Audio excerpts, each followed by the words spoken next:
Monsieur Diao, un artisan de l'avenir des jeunes à Bunkiling, dans un contexte où les jeunes ont besoin d'encadrement, d'écoute et d'espace favorable à leur épanouissement.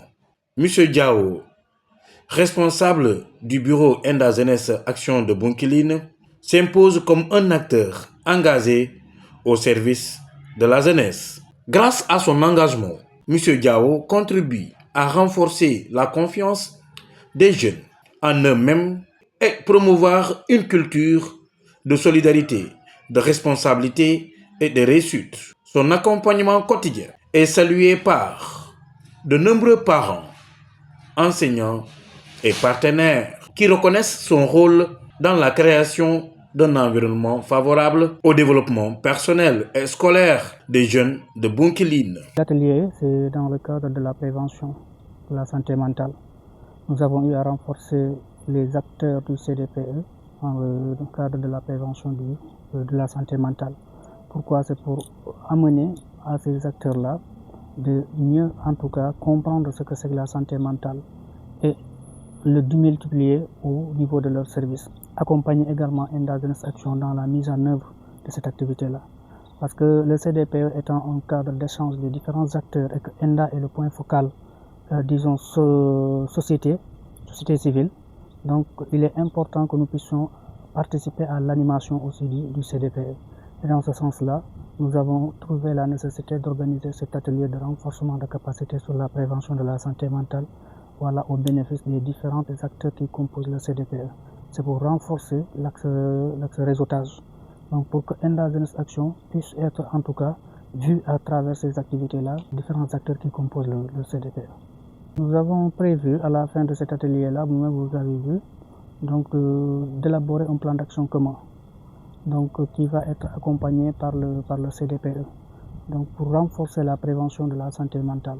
Parce que comme vous avez entendu aujourd'hui lors de l'atelier, il y a beaucoup de facteurs de risque qui se trouvent dans les milieux, disons, que ce soit dans les familles, que ce soit au niveau communautaire, que ce soit à l'école. Donc aujourd'hui, les participants ont pu en tout cas ressortir ces cas-là qui, je pense, qui sont très importants à savoir, et ce qui permettra au CDPE de prendre toutes les dispositions nécessaires pour accompagner vraiment la prévention de la santé mentale. Et d'autres aussi ont pu dire que c'est à partir de cet atelier-là qu'ils ont compris la différence entre la santé mentale et la maladie mentale. Parce que au début de cet atelier-là, beaucoup pensaient que quand on parle de santé mentale, on parle de maladie mentale. Alors que ici, c'est la prévention de la maladie mentale. Avant que les choses pathologiques ne viennent, qu'on puisse prévenir. Donc, il vaut mieux faire beaucoup de prévention, comme dit le facilitateur. Donc, pour ne pas tomber dans les cas pathologiques où on parle de dépression ou en tout cas de maladie mentale proprement dite. Sous son impulsion, un espace d'accueil de révision a été aménagé afin d'offrir aux élèves et étudiants un cadre calme et propice au travail. Cet espace permet aux jeunes de préparer leur examen dans de bonnes conditions, loin des distractions, tout en favorisant l'entraide et le partage des connaissances. Mais cette cadre initiative va au-delà du simple soutien scolaire. Ce lieu est également devenu un cadre d'écoute, de dialogue et d'échange, où les jeunes peuvent discuter librement de leurs préoccupations, de leurs projets d'avenir et des difficultés auxquelles ils sont confrontés. Une approche qui rejoint la vision de Enda Jeunesse Action qui place la participation, la protection et le bien-être des jeunes au cœur de ses interventions. Ici, nous sommes au bureau de Enda Jeunesse Action. C'est toujours dans le cadre de la prévention de la santé mentale. C'est dans le cadre de la prise en charge, volet prise en charge.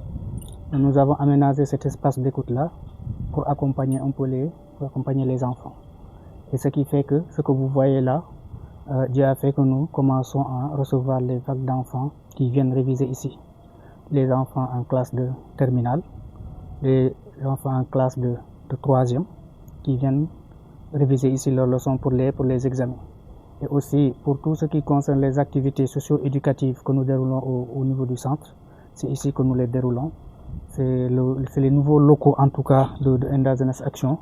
Et le tableau là est fait juste pour accompagner également, permettre aux enfants de réviser leurs leçons et de faire leur exercice ici. Vous voyez, l'anxiété, c'est comme le stress. C'est une réaction normale face à une situation. Vous voyez, c'est pas quelque chose de mauvais, mais c'est une alerte. Vous voyez, le problème, c'est que si ça dure, ça doit être traité. Mais normalement, ça doit être passager. C'est pour juste alerter sur une situation donnée. Vous voyez, merci. La salle de réunion, entre autres, qui leur permet de planifier, mais aussi de mener des activités de suivi afin de bien faire leur travail. Au cas où ils vont avoir des enfants, pour leur permettre de se libérer un peu, l'écran télévision est mis à leur disposition. À travers ces actions concrètes, M. Diao démontre qu'investir dans la jeunesse, c'est investir dans l'avenir de toute une communauté.